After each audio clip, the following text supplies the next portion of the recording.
noticias y observamos noticias que tienen que ver en relación al proceso de paz, las penas alternativas que se dan ante la Jurisdicción Especial para la Paz, la posibilidad de ingresar al proceso por parte de funcionarios públicos o inclusive particulares que en su defecto quieran realizar un proceso de verdad en el proceso ante la Jurisdicción Especial para la Paz.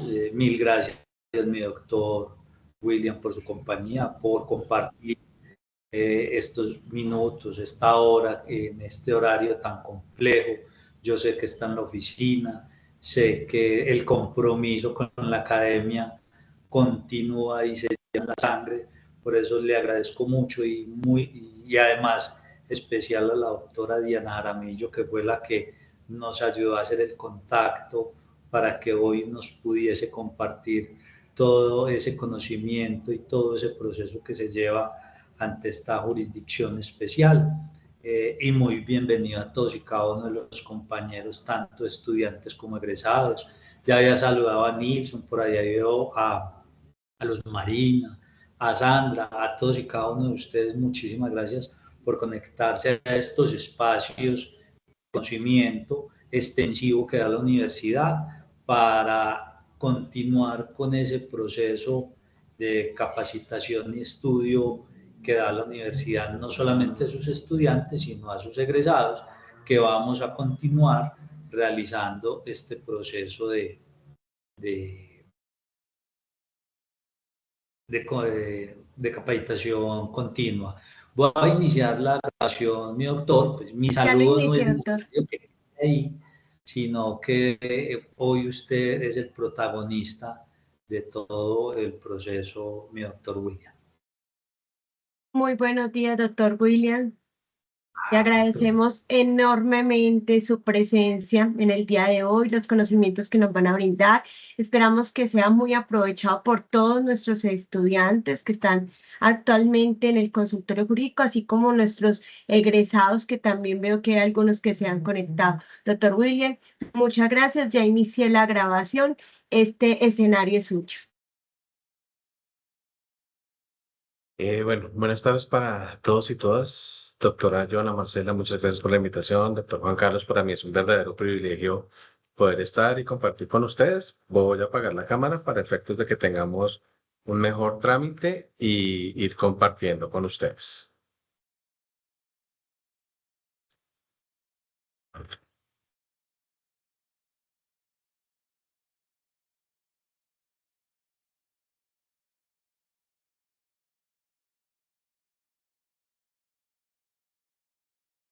He tenido el privilegio de poder compartir con ustedes una pequeña presentación donde vamos a tratar las penas en la Jurisdicción Especial para la Paz. Las reglas de la charla son muy sencillas. No se trata en temas de política, no se trata en temas de religión, porque es lo más difícil para ponernos de acuerdo como seres humanos. Yo no tengo inconveniente que se vayan haciendo preguntas mientras que avanza la exposición y pues los debates deben hacerse con el respeto por las ideas de los demás participantes. Los objetivos que nos hemos propuesto en particular para el día de hoy es que al final de esta charla podamos comprender por qué existe la sanción penal y cuál es su función, diferenciar los fines de la sanción penal ordinaria y de la que impone la Justicia Especial para la Paz y conocer cuáles son las penas que impone la Jurisdicción Especial para la Paz.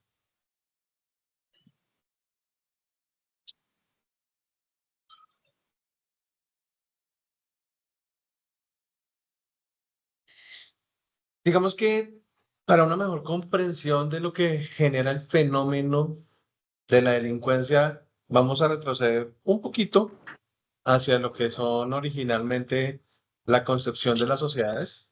Las sociedades están a partir de unos fenómenos particulares que son de pequeños individuos que por una necesidad social se fueron sumando y se fueron sumando hasta convertir pequeñas comunidades. Digamos que por allá hacia lo que es la primera generación de lo que podemos conseguir como un derecho sancionable Es en la antigua Judea, lo que muchos decían ojo por ojo y diente por diente, reflexión sobre la que Mahatma Gandhi en algún momento dijo que si la humanidad continuaba ojo por ojo se iba a quedar ciega. Posterior a ello, de lo que tenemos concepción básicamente es de la primera norma escrita, que es el código de Hammurabi. Esa es una fotografía del código. Es un código que alberga 289 leyes y fue la primera ley de la que se tenga por lo menos una marcación precisa en el tiempo hacia el 1700 y compendia unas leyes que eran básicas del comportamiento. Posterior a ello y ya muy avanzado encontramos los estados sociales en los cuales se impone la monarquía.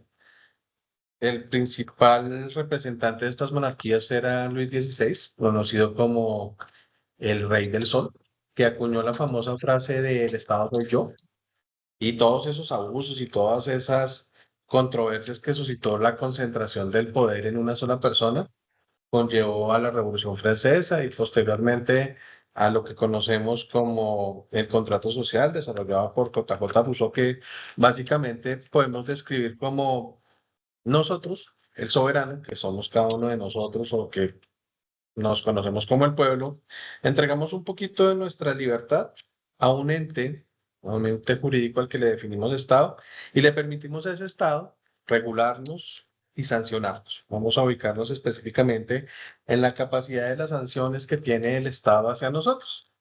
Y allí todos aquellos que de una u otra manera venimos en estas tareas del derecho criminal, encontramos los dos aforismos fundamentales que son el nulo crimen sine lege y el nullum poena sine lege. Básicamente es que la ley, para que sea impuesta, para que sea legítima, para que sea válida, para que todos comprendamos en ese fenómeno de la legitimidad del proceso, debe ser una ley previa que defina qué comportamiento es un delito, debe ser clara y debe ser conocida públicamente.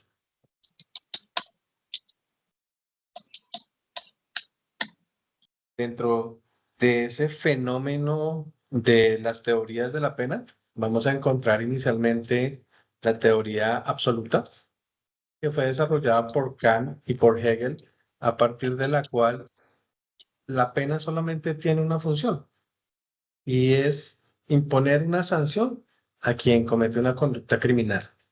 Bajo los postulados kantianos y hegelianos, la sanción es necesaria y su función es esa, castigar. Posterior a esta escuela, con la que inicialmente nos planteamos, encontramos las teorías relativistas. Y dentro de esa teoría relativista se destacan dos aspectos fundamentales.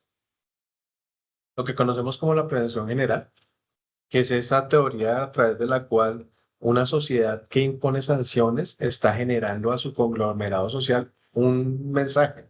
Y es, si usted comete este comportamiento, va a tener esta sanción. Y lo conocemos como la prevención general o la prevención de la sociedad.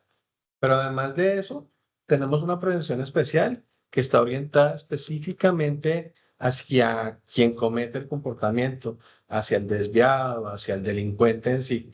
Y es que bajo esa postura, lo que se busca es que ese delincuente no vuelva a cometer ese hecho y la forma de represión, la forma como se trata de educar básicamente al desviado es a través de la imposición de la pena. Que nos queda por preguntar entonces, para aterrizar en nuestra legislación, es qué tipo de cultura, qué tipo de dogmática aplicamos nosotros.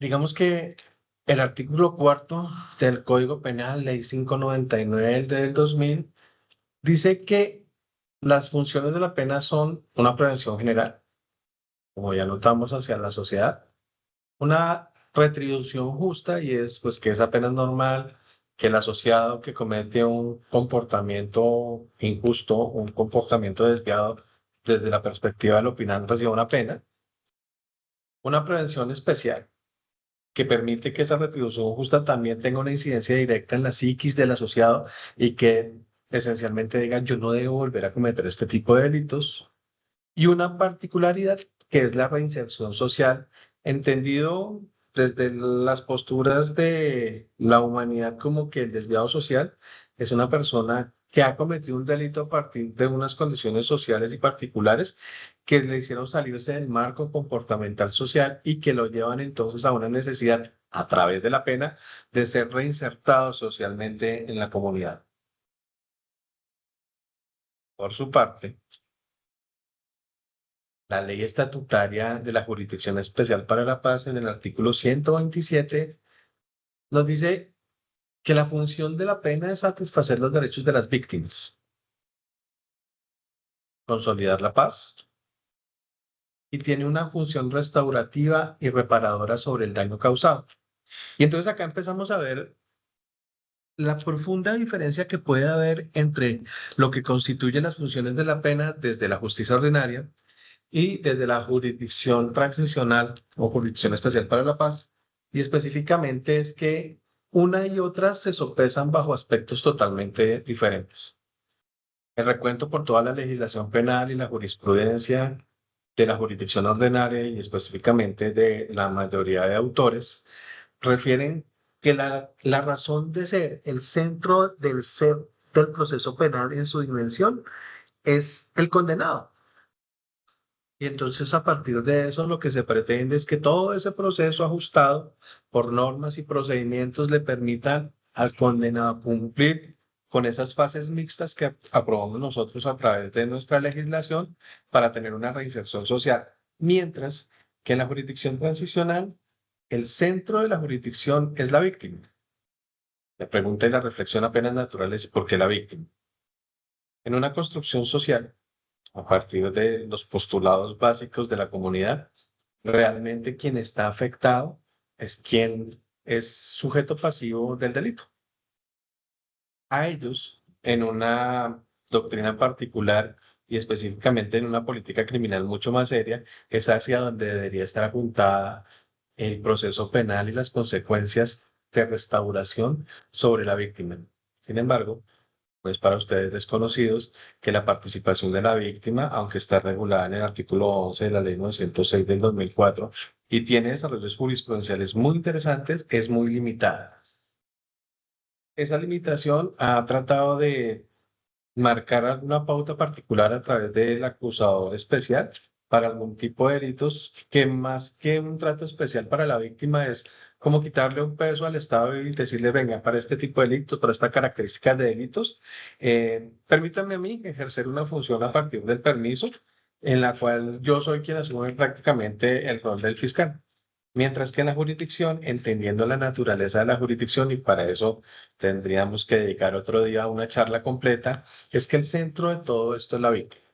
La víctima que durante los últimos 60 años ha padecido todas estas sinnúmero de irregularidades, todo ese sinnúmero de delitos, que ha tenido que afrontar procesos paquidérmicos, que ha tenido que afrontar en lo que se refiere a delitos de lesa humanidad en Colombia, la impunidad está sobre el 70%, y por eso la jurisdicción se ha concentrado específicamente en las necesidades de la víctima. Por eso, cuando nosotros estamos hablando de la jurisdicción ordinaria, podemos entender básicamente que las penas son esas sanciones que se imponen a todos aquellos conceptos, a todas aquellas definiciones del delito por los cuales una persona es condenada. Entonces encontramos las categorías de típico, antijurídico y culpable, que reunidas en un sumo absoluto del procedimiento conlleva que un juez, que está convencido más allá de toda duda razonable, que impone una sanción. ¿En qué tipo de procesos? En los dos procesos que conocemos como tal, que es el proceso ordinario, contemplado a través de la indagación, la investigación, que inicia con la formulación de imputación para el proceso que no es abreviado, termina con la formulación de acusación, el rito procesal del juicio público y contradictorio, que termina con una sentencia, o también en los procesos acordados, y a ellos nos referimos específicamente sobre los fenómenos de los preacuerdos, que son ficciones jurídicas muy interesantes. En tanto, en la jurisdicción transicional, el artículo 8 de la Ley Estatutaria de Administración de Justicia dice que las penas que se imponen están consideradas básicamente para dos marcos fundamentales de comportamiento. Uno, son las graves infracciones al derecho internacional humanitario, entendido como el derecho de la guerra, el DIH, que están regulados en todos los tratados, y las graves infracciones a los derechos humanos. Los delitos que no son amnistiables no son susceptibles de este tipo de tratamientos especiales y refieren a un marco especial. Básicamente, la concepción de la Jurisdicción Especial para la Paz soporta su razón de ser en su concepción ontológica, en que la mayoría de procesos deberían discurrir por lo que se considera como el proceso dialógico, que básicamente es un proceso en donde quien comparece ante la jurisdicción acepta su responsabilidad y a partir de esa aceptación de la responsabilidad y unas obligaciones particulares que son del sistema, que se caracteriza por verdad, justicia, reparación y garantía de no repetición, que es un marco y un diseño muy particular, entendiendo que la Jurisdicción Especial para la Paz es una jurisdicción de transición que trata de salir de un fenómeno de gravísimas violaciones a los derechos humanos, al derecho internacional humanitario, a través de un diseño de sanciones que no son las que estamos acostumbrados a ver, ni tanto en su diseño, ni en cuanto a su tiempo, ni en cuanto a su implementación, bajo la concepción que estamos en una justicia prospectiva. ¿Qué es una justicia prospectiva? Digamos que la Jurisdicción Especial para la Paz, con todos los problemas que pueda tener y todos los errores en su conformación, está apuntando es hacia el futuro, a que si lo que nosotros estamos haciendo hoy esté diseñado para las generaciones futuras. No es una jurisdicción que pretende impactar el ya, el momento, como si es una labor de la función de la jurisdicción ordinaria, y es imponer unas medidas, unas sanciones y unos mensajes claros de momento. Digamos que la jurisdicción de alguna manera está pensando es en las generaciones que vienen y en la forma como se está administrando justicia justamente para ellos. Y en ese orden de ideas es fundamental comprender el proceso bajo el cual la jurisdicción anima a las penas, promueve las penas y las impone. Como expliqué atrás, las penas son susceptibles de la imposición, salvo para aquellos comportamientos que vamos a diferenciar dos momentos.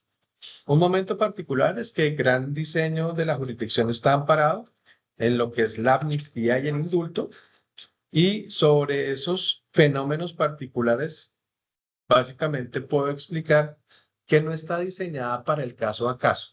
El aprendizaje lo traemos de lo que es la Ley de Justicia y Paz, Ley 975, y las modificaciones que sufrió, y es que no hay un sistema procesal en el mundo, por más eficiente que sea y por más bueno que sea capaz de judicializar 10.000 hombres. Es uno de los problemas que ha venido enfrentando ya casi con 20 años la Ley de Justicia y Paz, lo que hemos conocido el bajo nivel de sentencias. Aún hay personas que están versionando, aunque ellos sufrieron una modificación que les permitió los macrojuicios, que básicamente es una idea que nosotros hemos tomado, pero ya no para la judicialización de todos y cada uno de los miembros, sino lo que se conoce como los máximos responsables, que es una vertiente dogmática que se desarrolla a partir de los tribunales internacionales, ya que es importante entender una cosa particular. La Jurisdicción Especial para la Paz es un tribunal transicional con una marcada diferencia de otros tribunales, desde Nuremberg hasta Sierra Leona, pasando por Bosnia, por Herzegovina, es que no fue un tribunal puesto. Ustedes hacen una pequeña retrospección de que son los tribunales transicionales. Todos los tribunales transicionales, salvo el de Colombia, fueron producto de la imposición.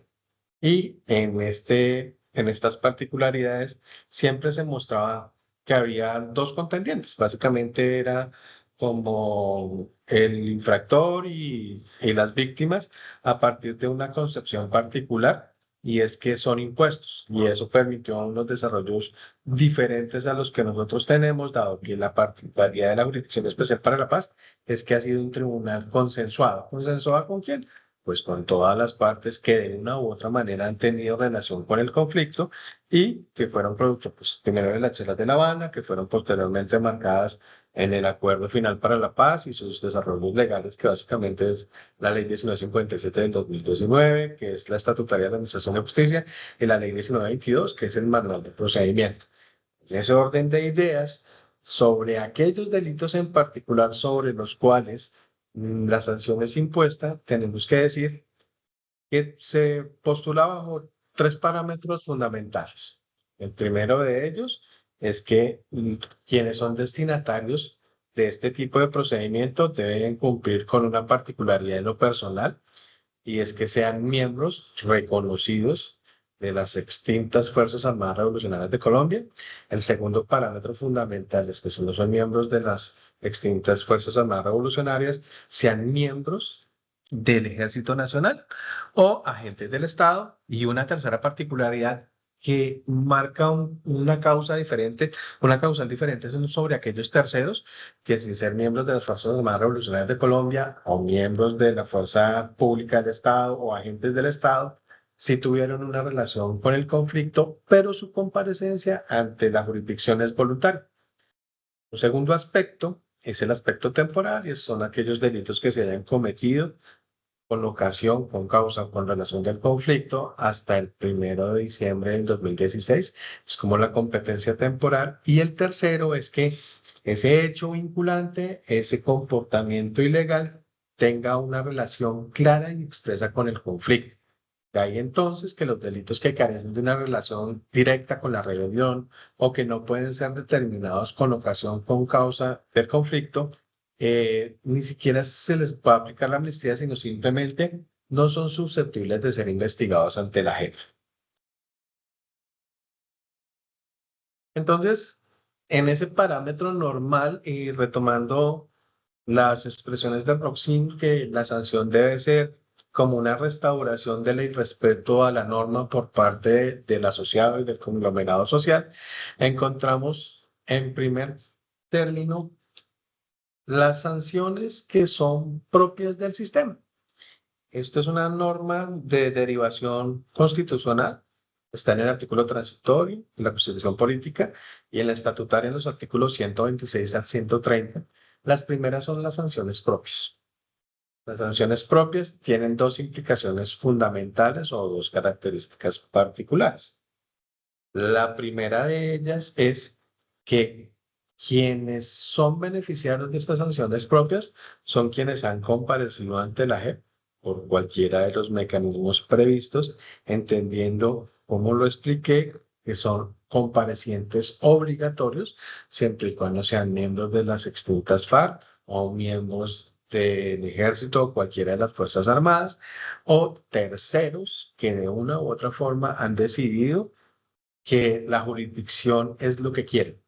Y aquí entonces vamos a hacer una particularidad, y es de, al margen de cualquier otro compromiso que implica la imposición de una pena, es entender que esta es una forma tradicional de las justicias transicionales, el imponer sanciones que le permitan el paso al nuevo Estado. Entonces, dentro de la política criminal diseñada para este tipo de funciones, encontramos básicamente que las imposiciones de las penas, para el caso concreto de la JEP, en dos dimensiones particulares, es que ninguna de las dos supera los 8 años, pero tienen unos matices particulares dependiendo de cuándo y cuánto se participa del proceso. Las sanciones propias, entonces, están diseñadas para todas las personas que, en primer caso, reconocen una responsabilidad y ofrecen una verdad exhaustiva y detallada ante la sala de reconocimiento sobre este particular, y hay desarrollos jurisprudenciales, y digamos que el modelo dogmático de la jurisdicción ha permitido desarrollar instituciones propias muy particulares, y es, por ejemplo, que dentro de lo que se considera una verdad exhaustiva, es que muchas de las personas que comparecen o tienen procesos en curso o ya fueron condenadas, y la exigencia de verdad como uno de los pilares fundamentales de la Jurisdicción Especial para la Paz, que es verdad como primer paso fundamental, es que sea una verdad exhaustiva. Porque si una persona comparece y ya está condenada y dice que yo vengo a decir que sí fui, yo fui el que participó de la toma y por eso estoy condenado, eso no se considera un aporte de verdad. Un aporte de verdad es desarrollar de una manera coherente, razonable, los parámetros en los cuales el por qué se participó. De ahí la importancia y de ahí el diseño de que la jurisdicción está desarrollada y está implementada para máximos responsables. ¿Me explico? Sabe tanto de un proceso de ejecución militar un soldado de base o un guerrillero de a pie quien simplemente cumple órdenes y es necesario entonces escalar en esa dinámica de poder, en esa dinámica de la línea de mando para establecer las razones por las cuales quienes dieron las órdenes, quienes pueden dar una explicación, quienes están obligados a dar una explicación, se la pueden dar a las víctimas. El nivel de conocimiento que se requiere, entonces en esa cadena de mando será para máximos responsables explicados sobre aquellas personas que tienen un dominio no solamente simple, sino absolutamente funcional del hecho, entendido también que al tratarse de estructuras organizadas, desde lo ilegal o desde lo legal, son estructuras organizadas del poder donde los ejecutores materiales, en la gran mayoría de eventos, son fungibles, son intercambiables. No depende de esa ejecución el desarrollo de un plano misión, mientras que sí es necesaria e ineludible la participación de aquellos que están en la parte superior de esa estructura de mando y que son los que están llamados a las explicaciones. Muchos de ustedes han podido ver lo que recientemente y se viene haciendo más o menos desde hace unos 3 años, la participación tanto de parámetros de la guerrilla como de miembros y exmiembros del Ejército Nacional, donde explican qué pasó y ustedes siempre van a encontrar que las explicaciones vienen por quienes daban las órdenes.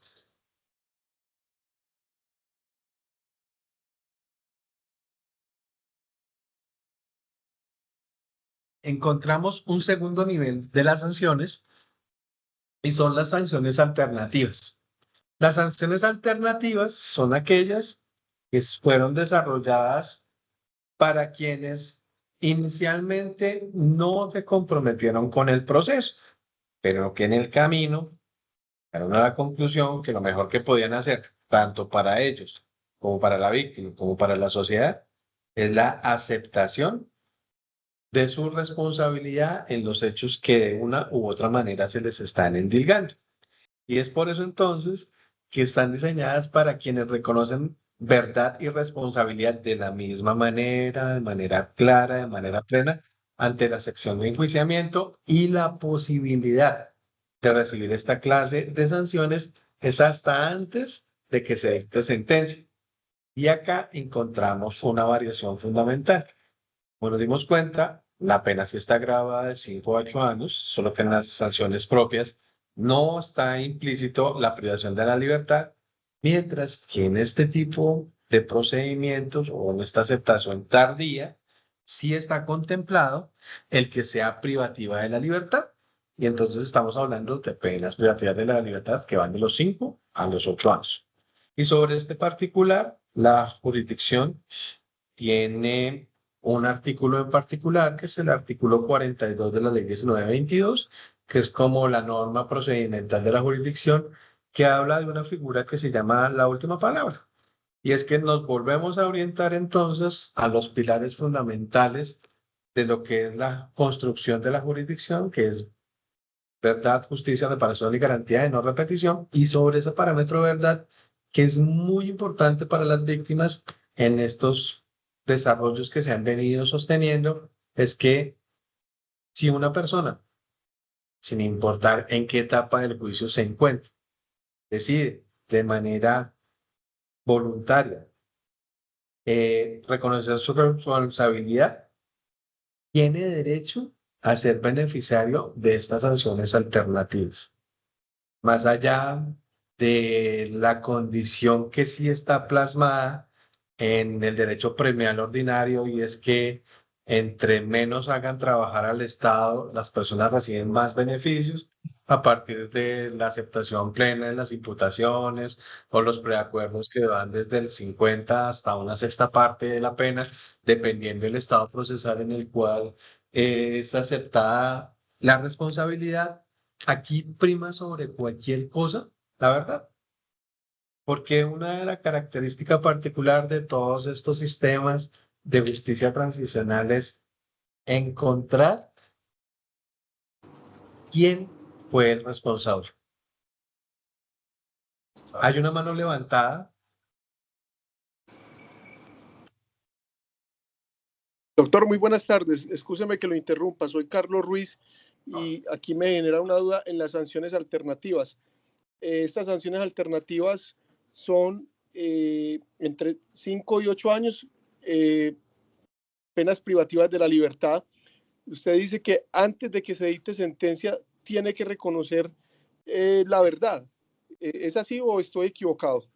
No, es así como lo estás entendiendo. O sea, todas estas sanciones de las que hemos venido hablando, entonces las propias del sistema, bajo las cuales fue diseñado el sistema, es, en palabras sencillas, venga, dígame la verdad, obtenga un beneficio de 5 o 8 años que generalmente no le implica una restricción a la libertad, aunque digamos que por lo menos el 80% de las personas que están en este momento compareciendo ante la jurisdicción han como mínimo pagado 5 años de cárcel o porque están condenados o porque tienen procesos en curso, y eso a razón de que la remisión de las actuaciones no es directa para la Jurisdicción Especial para la Paz.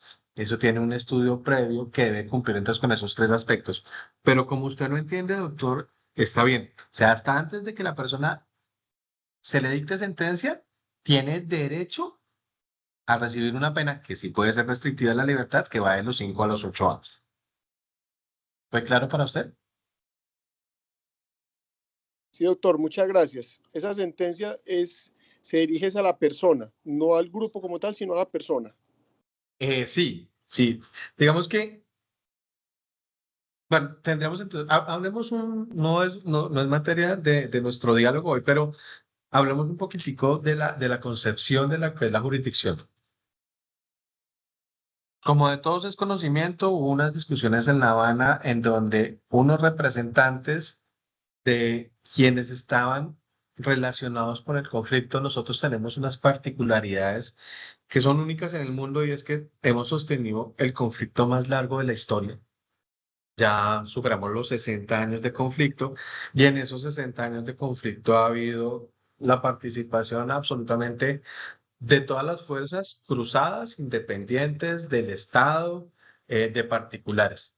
Pero en este caso en particular, quienes se han sentado a dialogar de cómo solucionamos esto fueron parte del Estado colombiano, por quienes lo representaban, y otra parte de dos fundamentales actores armados. Uno es las Fuerzas Armadas Revolucionarias de Colombia y el otro, los miembros de la fuerza pública, porque aunque lamentable, en el desarrollo de un conflicto tan intenso, de tanto tiempo, es apenas lógico que los funcionarios del Estado tengan una relación y una participación inapropiada y delictiva, pero que es como el discurrir, es como la alternativa que en muchos fue una solución que ellos creyeron era válida para el conflicto.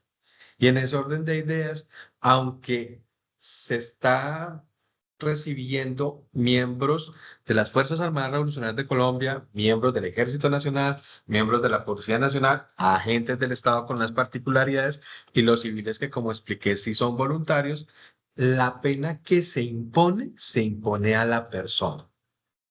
Es intuite persona.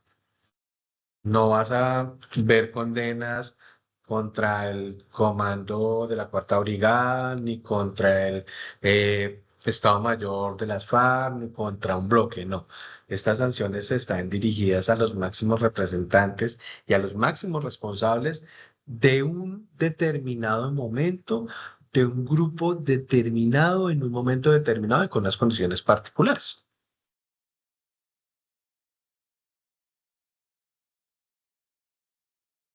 ¿Está muy bien hasta ahí? Muchas gracias, doctor. Con todo gusto. Y por último,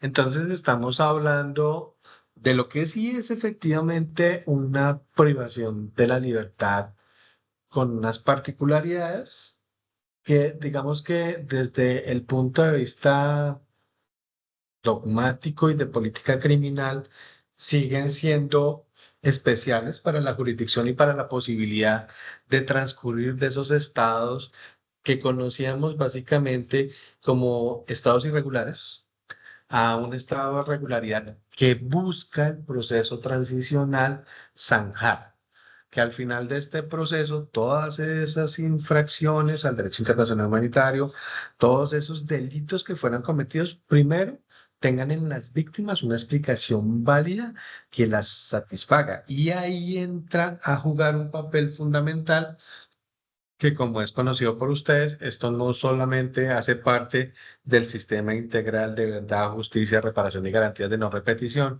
que tiene tres pilares fundamentales, uno de los cuales era la Comisión de la Verdad, que durante 2 años estuvo investigando, dejó una verdad que ha sido conocida, que en la medida de las posibilidades ha sido divulgada, que no es una verdad absoluta, que es una verdad recogida por quienes hicieron parte de esto, pero es una verdad que ha ayudado a comprender muchas cosas. El otro espacio son los funcionarios de la unidad de búsqueda de personas dadas por desaparecidas, que son integrantes del sistema en toda su dimensión.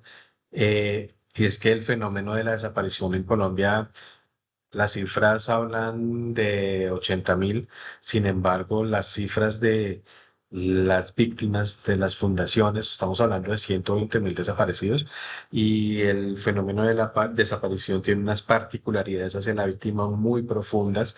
Parte de esas particularidades y es que impide cerrar el duelo en el corazón de cada una de las personas que han sido víctimas de la desaparición forzada.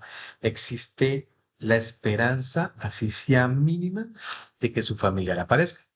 Y por último, el componente de justicia, que está en cabeza de la Jurisdicción Especial para la Paz y que señala particularmente que para aquellos eventos en los cuales las personas no han comparecido desde el inicio para aportar verdad o en desarrollo de ese proceso dialógico no han decidido hacerlo, para recibir entonces las sanciones que son las sanciones propias del sistema o las sanciones alternativas. Queda solamente un tipo de sanciones y son... ¿Me escuchan? Sí, doctor, sí le estamos escuchando. Y entonces solo nos queda, por último, las sanciones ordinarias, que son quienes se imponen a quienes de manera clara y sencilla dicen yo me voy a juicio. Una de las particularidades de la Jurisdicción Especial para la Paz es que no se llega con la aceptación. Hay muchas personas en este momento de todos los grupos que de una manera tuvieron relación y participación con el conflicto, que tienen en curso sus procesos, que han comparecido y que han solicitado que la jurisdicción tome sus procesos. La jurisdicción tiene una particularidad y es que tiene una competencia prevalente no solamente sobre la jurisdicción penal ordinaria, sino sobre todas las jurisdicciones, y lo que se busca es que al interior de la jurisdicción, a través de estos procedimientos que hemos venido marcando, se dé una solución. Pero esta particularidad de las sanciones ordinarias son para aquellos que dicen yo me voy a juicio. Y entonces entendemos dentro del desarrollo procesal, tiene unas particularidades que hay que decir la verdad, en este momento están siendo desarrolladas. Hay presentados 4 escritos de acusación. Solo se ha hecho una audiencia preparatoria. Esa audiencia preparatoria en este momento se encuentra en apelación por unas particularidades que se manifestaron en ella y es alrededor justamente de la protección a las víctimas.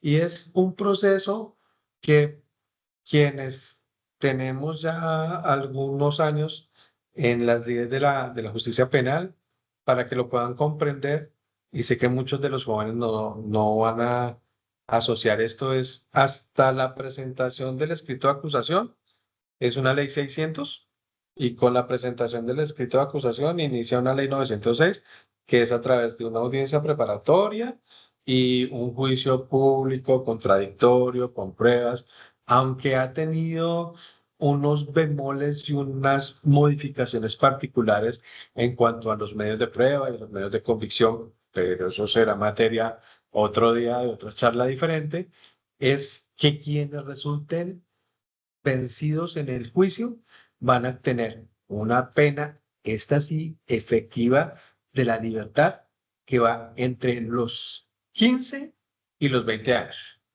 O sea, la pena mínima es 15, la pena máxima es 20, pero que aún con estas particularidades y aún con todo esto que vengo explicándoles, enfrentados a los parámetros de la justicia ordinaria, sigue siendo muchísimo, pero muchísimo más beneficiosa, porque pues estamos hablando de delitos por los cuales se pueden imponer hoy por hoy fácilmente sanciones que superan los 50 años.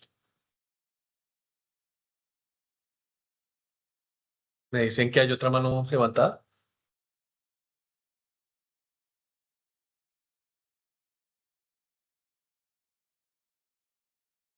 Sí, doctor, el estudiante Luis Fernando Hernández está con la mano levantada. Luis Fernando, te escuchamos. Doctor, muy buenas tardes. ¿Me escuchan? Sí, señor. Doctor, yo tengo como un cuestionamiento muy personal a la situación de la Justicia Especial para la Paz y mi pregunta ¿es justa la Justicia Especial para la Paz? Y me baso en lo siguiente, pues en la poca información que nos dan los medios de comunicación y en lo poco como un ciudadano de a pie nos podemos enterar, vemos una clase de penas que son realmente pues beneficiosas para aquellas personas que van a esta justicia, van y confiesan sus delitos, sus participaciones de 5 a 8 años, y los que realmente pues no se acogen van de 15 a 20. Pero entonces, en este orden de ideas, vemos y he podido apreciar personalmente que esta justicia está operando más que todo hacia la fuerza pública, debido a que ellos realmente pueden determinar quiénes son los actores digamos, de estos hechos, porque obviamente hay un control, pero por parte de los grupos armados ilegales, digamos como las extintas FARC o también que están acudiendo las denominadas autodefensas, ¿cierto? Vemos que solamente han acudido ciertos comandantes, por llamarlo así, o ciertas cabezas que son relevantes en el conflicto, pero estos ya cuentan con una protección especial, con un fuero político. Entonces veo que la pregunta que me hice al inicio, ¿es justa la justicia para la paz hacia dónde nos quieren verdaderamente llevar, perdón? Bueno, Luis, entonces voy a segmentar tu pregunta en dos aspectos fundamentales. El primero, de que tú dices que está orientado hacia la fuerza pública, entonces lo primero que hay que señalar es que la fuerza pública tiene un tratamiento especial y así está denominada durante el trámite y es por un detalle de orden político. Y es que la fuerza pública no es susceptible de recibir amnistías ni indultos, básicamente porque eso tradicionalmente, históricamente, la rebelión es un derecho consagrado en la Carta Fundamental de las Naciones, el derecho a rebelarse de las injusticias. Pero obviamente, quienes hacen parte del Estado y cometen delitos no pueden recibir esta clase de beneficios, si se quiere llamar de alguna manera, y por eso los miembros del ejército reciben lo que conocemos como un tratamiento especial. Y ese tratamiento especial conlleva básicamente a que, a diferencia de quienes hacen parte de las FARC o hicieron parte de las FARC en cualquiera de las modalidades que pueden estar representados, quienes son miembros del Ejército Nacional reciben un tratamiento especial a través de la renuncia a la persecución penal, que es la forma como se pudo a través de unas discusiones zanjar ese manejo particular. Y dentro de ese trámite hay que tener un norte muy claro. Para mí, y repito que esto es una charla netamente académica que no compromete ni la visión ni las responsabilidades de la jurisdicción se hizo para criminales, se hizo para personas no que cometieron errores, no que fallaron, sino que cometieron delitos, delitos gravísimos. Y no existe, a la luz del derecho penal de acto y no de autor, diferencia entre un miembro del ejército revolucionario o del ejército regular ordinario de Colombia que mata a un inocente, que mata injustamente, que presenta bajas en combate, que irrespeta los cánones del derecho internacional humanitario. Yo respeto tu posición, Luis, pero sí es una invitación a ir más allá de los medios de comunicación para conocer. Nosotros tenemos un repositorio, tú puedes entrar a la página. Lo que pasa es que definitivamente, y en eso sí puedo compartir contigo, es mucho más impactante para nosotros los ciudadanos que se pare un miembro del Ejército Nacional en cualquiera de sus rangos a contar cómo hacían para engañar inocentes y ejecutarlos de manera extrajudicial, que un miembro de la guerrilla que, digamos, estamos preparados en nuestro cognoscitivo para entender que él sí era un bandido, mientras que el miembro del ejército no. Pero lo cierto, a la luz del derecho, a la luz de la legalidad, a la luz de la legitimidad, es que los dos son criminales. Sin embargo, hay que entender que son conductas tan reprochables de uno y de otro lado, pero que no tienen una inclinación en su balanza hacia un miembro del ejército particularmente o al ejército como institución.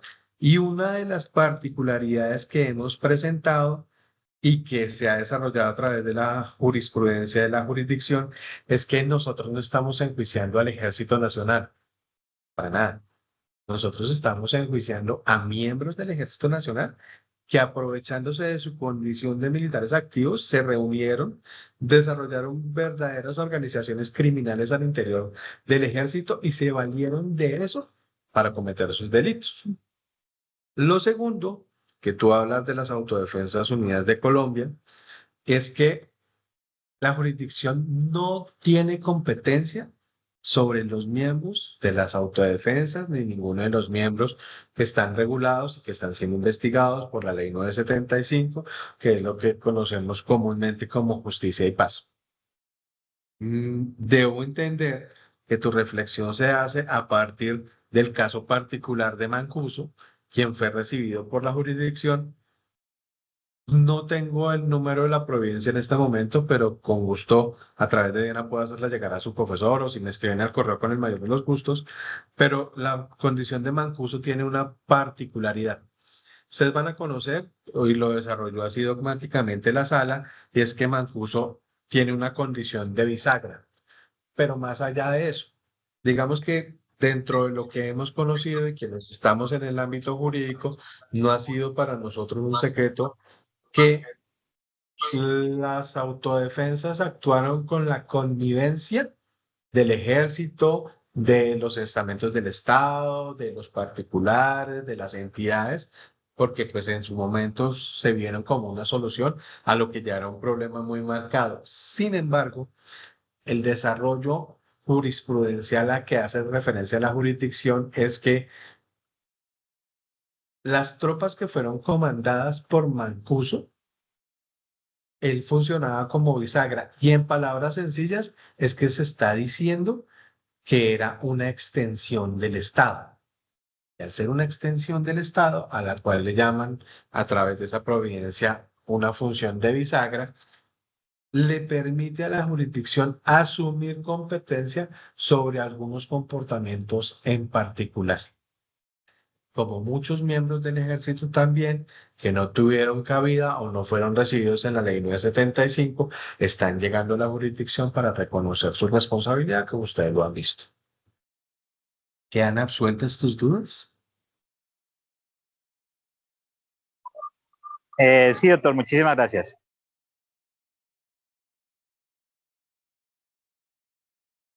Bueno, en lo que a mí refiere, de verdad, muchísimas gracias por su atención. Espero que haya sido beneficioso.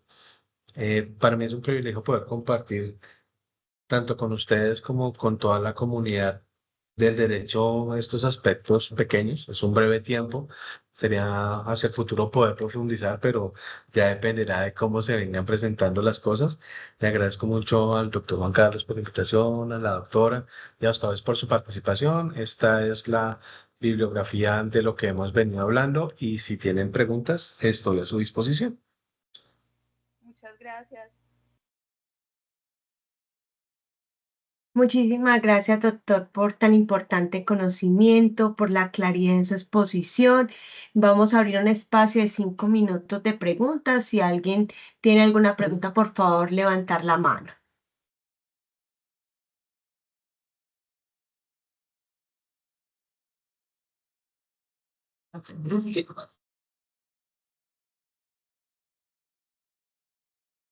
Como preguntas, por tanto, entonces damos por terminada la barra, no sin antes agradecerle a usted esta disposición. Qué pena, yo tengo una ¿Quién pregunta. levantó la mano? Robinson, te doy el uso de la palabra. Listo. Tengo una pregunta. Por ejemplo, ahorita que se está iniciando pues las negociaciones con el ELN, ellos, pues como toda organización delincuencial, pues me imagino que también van a poner sus condiciones. Ellos, en el momento que se inicie la etapa pues, de juzgamiento de ellos, se acogerían a la ley que está actualmente con las FARC, o si ellos piden otro tipo de condiciones de prebendas o cosas similares, las FARC, viendo que en la ley penal de Colombia se aplica lo del principio de favorabilidad, ellos podrían pedir que los judicialicen, los juzguen con la nueva ley que se expida con las negociaciones con el ELN, o tendrían por obligación que seguir con la que están en ese momento. Pues Robinson, vamos a hablar del hoy. Cualquier respuesta que yo te dé es incierta, absolutamente incierta, porque no sabemos en qué condiciones ni cuáles son los parámetros de esa negociación, ¿no? De lo que existe hoy, tendrían que hacer una modificación al acto legislativo por los mismos componentes que yo les vine explicando de las tres particularidades que debe tener quien comparece a la jurisdicción, y es que sea miembro de las FARC o del ejército, que además tenga una relación clara y expresa y el marco temporal. Hablar sobre las posibilidades que nos pueda generar y las inquietudes que nos pueda generar el proceso con el ELN o con cualquier otro grupo armado sin tener una base jurídica clara sería irresponsable de mi parte. La única puerta que yo podría encontrar por ahora sería una modificación al acto legislativo que les permita seguir en el procedimiento que nosotros traemos bajo las mismas condiciones que a la luz de la justicia transicional y de los estándares internacionales ofrece unas muy buenas posibilidades. Ok, muchas gracias, profe.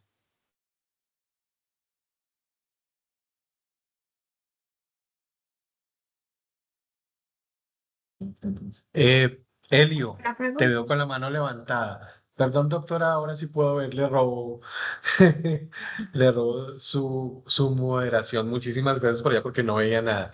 Elio, te escucho. Profe, buenas tardes, igualmente a los demás asistentes y compañeros, la profe Joana. Tenía pues como una inquietud o complemento pues con lo que dice el compañero Robinson, que en cuanto a la modificación que se puede hacer a ese acto legislativo, porque teniendo en cuenta que es un grupo diferente, me imagino, supongo, que van a hacer unas peticiones diferentes, ¿cierto? Porque del 2016 a la época, tanto como los hechos y la situación del país ha cambiado, ¿cierto?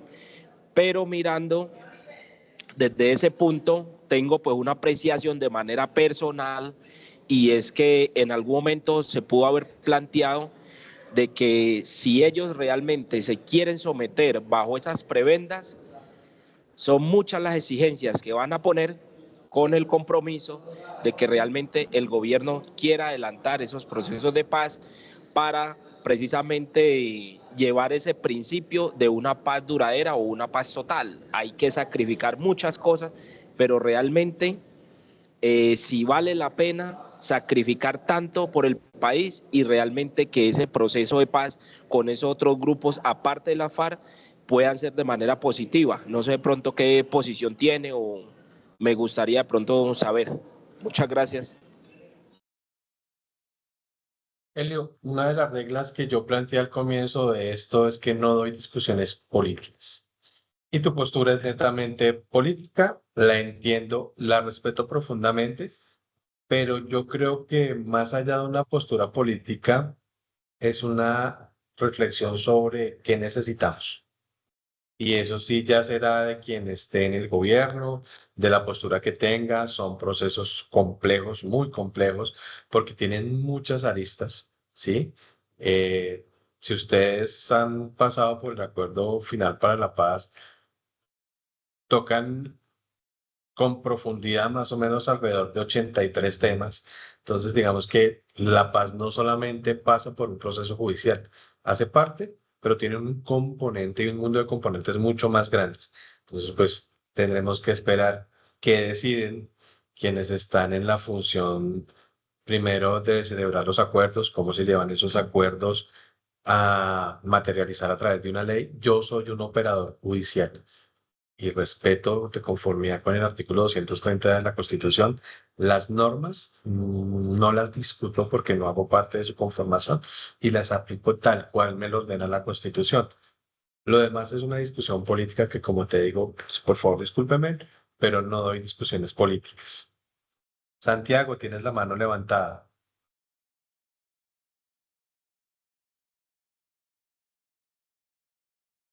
Doctor, buenas tardes. Doctora Joana, ¿cómo está? Cordial saludo. ¿Me escuchan bien? Pues estoy en una partecita siempre aledaña, entonces no sé si me escuchan bien. Ahí te estamos Doctor, escuchando. una consulta. Teniendo en cuenta lo que usted nos aporta en relación a que en esa parte de el caso Mancuso, exclusivamente, esa parte donde usted manifiesta que es un punto bisagra, teniendo en cuenta que hay un factor de favorabilidad y se ha aplicado a los miembros o a los exmiembros de las denominadas FARC o extintas FARC y que aún siguen reincidentes en la misma situación. Y cuando fue o el conflicto que se formó con el proceso de paz con los paramilitares, porque ese principio de favorabilidad con esa ley que se les aplicó en su momento, en este momento está la contraparte, o sea, como la antinomia de que hay un conflicto de partes y que no se les hace principio de favorabilidad, sino que antes buscas como encrudecer o extender a que sea el brazo coercitivo del Estado con un poder mucho más allá de una parte que otra. Bueno, no sé, es mi percepción, de pronto me equivoco. No sé, quisiera que me explicara eso, muy amable. Primero, a ver si entendí bien tu pregunta. ¿Por qué las personas que estaban en Ley 975, que es una ley a la cual también comparecieron muchos miembros de las FARC que se desmovilizaron y entregaron con unas condiciones particulares, hicieron su transición a la jurisdicción? ¿Te entiendo bien? Sí, doctor, igualmente con los desmovilizados de las autodefensas, cuando fue en su momento del proceso de paz. Ok, entonces en su momento. empecemos por los miembros de las autodefensas. Ningún miembro de las Autodefensas Unidas de Colombia, en cualquiera de sus variables, que haya sido militante, me refiero a armas y estructura, hoy por hoy, salvo Salvatore Mancuso, hace parte de la jurisdicción. Y las condiciones de Salvatore Mancuso fue la que yo ya les expliqué, que es una condición de bisagra. Ustedes no van a encontrar miembros de base de las autodefensas ni comandantes que hoy por hoy estén acogidos por la jurisdicción. Y la parte de la favorabilidad, entonces, como todos sabemos, es una condición particular del procedimiento que me genere un efecto sustancial. Y la sustancia, básicamente nos referimos a lo que ha sido materia de esta conversación con ustedes y es que es de la pena. Si ustedes miran las penas de justicia y paz con las de la Jurisdicción Especial para la Paz, las dos máximos son de 8 años. Y ya tienen unas particularidades en uno y otro caso para la concesión. Sin embargo, también existen muchos casos en los cuales guerrilleros que han sido condenados por la ley 975 no hacen su transición a la jurisdicción porque ya tienen su situación jurídica resuelta, pero han comparecido a la jurisdicción en la calidad de aportar verdad. Esa condición de la que tú hablas de favorabilidad es para muchos de los miembros de la guerrilla que estaban en Ley de Justicia y Paz y sí hicieron su transición si no estaban condenados. Pero ¿cuál es la particularidad? La que les he venido explicando. Ser miembros de las Fuerzas Armadas Revolucionarias de Colombia, que el marco temporal del delito por el cual se les está o se les investigó o se les sancionó sea anterior al 1 de diciembre del 2016 y que el delito como tal tenga relación, sea con causa o con ocasión del conflicto. Y en esto me voy a explicar. Puede existir un proceso en contra de un comandante de las FARC que estuvo una tarde sentado, que estaba en Titiribí, Antioquia, sentado tomándose una gaseosa, pasó una persona que lo miró y a él no le gustó, él desenfundó su arma y lo mató. Y eso ocurrió en un hecho anterior al 2016. Entonces, ¿tú qué vas a entender? ¿Que es una persona que es miembro de las FARC? Claro, sí, él es un comandante de las FARC. El hecho se presentó antes del 1 de diciembre del 2016. Claro, el hecho se presentó antes del 1 de diciembre del 2016. Pero ese hecho tiene relación expresa y directa con el conflicto. No, no lo tiene. Porque él no tiene cómo atar el homicidio independiente de una persona a su actuar revolucionario está atado al delito político. Y eso tiene unas referencias y unos desarrollos básicos ya a la luz del derecho operacional, por ejemplo, o de una ventaja militar o de características particulares del hecho que permiten la asociación directa con el conflicto. Y en ese caso, el que les estoy planteando hipotéticamente, él no sería beneficiario de la jurisdicción. ¿Estoy claro, Santiago? Sí, doctor, le agradezco mucho, muy amable por su explicación. Con todo gusto.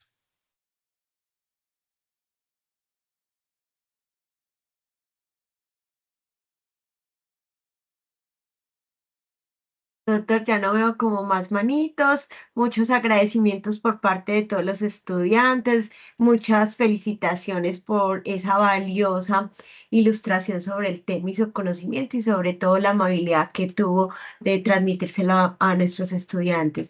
Damos de esta manera por terminada la barra académica. Les recordamos por favor llenar el form con la asistencia que se encuentra ya ahí en el chat.